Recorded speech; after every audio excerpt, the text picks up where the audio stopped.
Okay, so wanting to do this different style of video, more off the cuff, less Google Doc. And I'm not sure what the title of the video is going to be. I kind of want to get to 1,000 subs by the end of the month. I feel like that's kind of a vanity metric and maybe not the point of this channel. So if it's super clickbaity, title, excuse that. Also, if this kind of ends up landing on parts of YouTube, like normie YouTube, where no one can ever make money or do anything like that, I really have no reason to lie. You can check the description of the video. You can check all my social media. I don't sell anything. All my money is made with private businesses. So there's really no reason for me to lie here. But basically, this, I would say, is one of probably the biggest mindset shifts that I had and kind of mental unblockages. This kind of moment or, series of moments or whatever, that in my opinion, if I went from $10,000 in my bank account to, certified liquid multimillionaire, not, this guy's stock is worth this guy's stock is worth that. Take away all my private companies, investments in companies, whatever, take that all away. Certified liquid multimillionaire, right? And not everyone can say that. And I will say the biggest shift that happened to do that in 3 or 4 years was one meeting, in fact. And it was basically my 8 months working with, David Fogarty, my old boss. And I don't know if he knows this. I don't even know if I've ever told him this, and I should, because, I've never really properly thanked him. But going into that business, the person I was then and the person I was now, and not in terms of habits and disciplines and stuff like that, that's obviously important, but mindset, meaning belief systems, more importantly. What do I believe, I can become? And I think as you achieve more and as you meet different people, your belief systems kind of stretch, and then obviously your vision for what you can achieve gets bigger, because you believe you can go and do bigger things. And then as you go and achieve those things, the vision continues to get bigger, right? But going in and meeting him, he's basically the same age as me, a little bit younger, which is kind of scary, but basically the same age as me. And going in and working for him and seeing the sheer amount of volume just being processed across all of his businesses, was one, just a mind fuck. I'm like, holy fuck. It's one thing to say, his business does X amount a year. When you're actually seeing it live on the dashboard, the live visitors, the Facebook ads being spent, the transactions flowing through, the whole operation. And then you see holy shit, it's all just kind of being run by this one rogue guy from Adelaide from his laptop. And at the time, a few contractors when I first joined. That kind of changes everything in your head, because all of a sudden a switch goes off. It's almost like you've been given, I don't know how else to explain it, where it's almost like you've been given the keys to the kingdom, where I truly believe now anything I put my mind to, I can get. And that's not just business.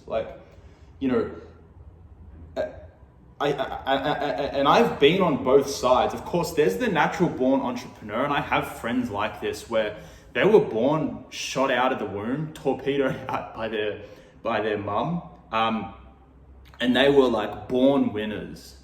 Born, I'm gonna fucking make it. I know I'm the one. I'm this, I'm that.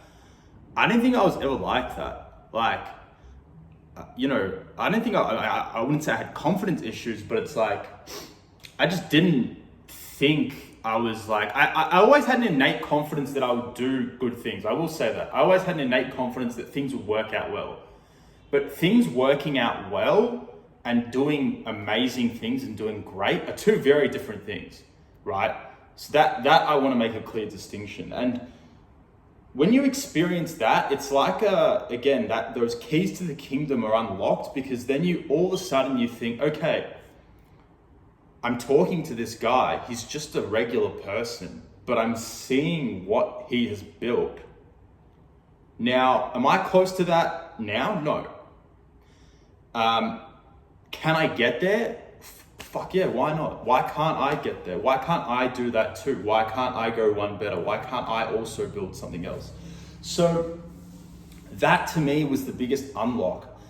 And that's why I think early in your career, even though, there'll be a lot of entrepreneurial people watching, if you feel like you kind of need to experience that, sometimes it might be good to work for someone else who's also young and also hungry, but who might be, 100x at a 100x higher level than you in terms of business.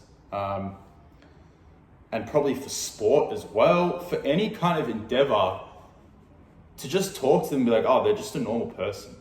And there's a reason they have that success. They work incredibly hard, they're gifted in these areas, but they're also flawed in these areas too, and they've still managed to achieve that. So I would say, I don't want to waffle on too long in this video, but if you can try and manufacture those things in your life, where for me now, it's like, who's the next Davey Fogarty that I have to meet to then go 100x further?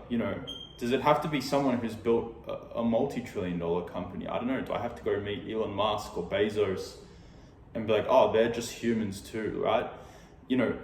Another huge lesson that I learned from that whole thing is that you should never pedestalize people. And I always say this, never put anyone on a pedestal. It's like you hear it in dating advice, right? Never put pussy on a pedestal.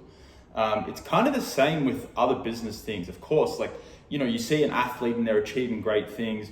You see someone in business, politics, music, whatever, and you put them on a pedestal, but then you meet them, they're just normal people. They have flaws as well. They have vices. They have things they're incredibly good at. They have things they're not so good at. It's like that saying that people talk about, would you be surprised? You see Roger Federer play once a year and you think, holy fuck, this guy's a magician. But then if you saw him practice 6 to 8 hours a day, every single day for 25 years, probably since he was 6, you would then say like, oh, well, I guess that's kind of expected what he's doing. Not expected, but it's like, it's not that it's not as impressive. It's more, you go, oh, well, he's just drilled himself to get to that level, right? And I would say those were just the two biggest things. It's like, once you have the keys to the kingdom, it really does change life. And it saddens me now talking to people who don't have the keys to the kingdom, if that makes sense. And it's hard. Like, sometimes it is now hard to relate to other people. You talk to people, they're going through their struggles and their whatever, and you know that they don't believe they can do anything, and they don't believe they're destined for greatness. And I always do think that if you look within enough, everyone has their own innate talents and strengths, and then they have their abilities that with enough work ethic and enough dedication and enough self-awareness, that can also be built up where they can go and do great things. But a lot of the time that person doesn't believe it themselves. And I always think, shit, if I never met this person, where would I be? Would I just be a cog at some company earning $60,000 a year? Who knows? But yeah, if there's something to take from this video, it's like, think to yourself, how can I try and manufacture that in my own life to expand what I think is possible, which then makes going and doing the great things effortless. Because if you truly believe that you can go and do great things, then doing all the work and all the bullshit and all the sacrifice that is required becomes easy. It's a piece of piss, because you believe you're going to do it. If someone said to you, hey, go and work every single weekend of this year, and at the end you're going to have $10 million that just gets wired into your account. Every fucking person out on the street would do that. 99% of people would do that. But the issue is people think, well, I'll work every weekend and it won't happen. And it's a self-fulfilling prophecy. So yeah, I think it's super important.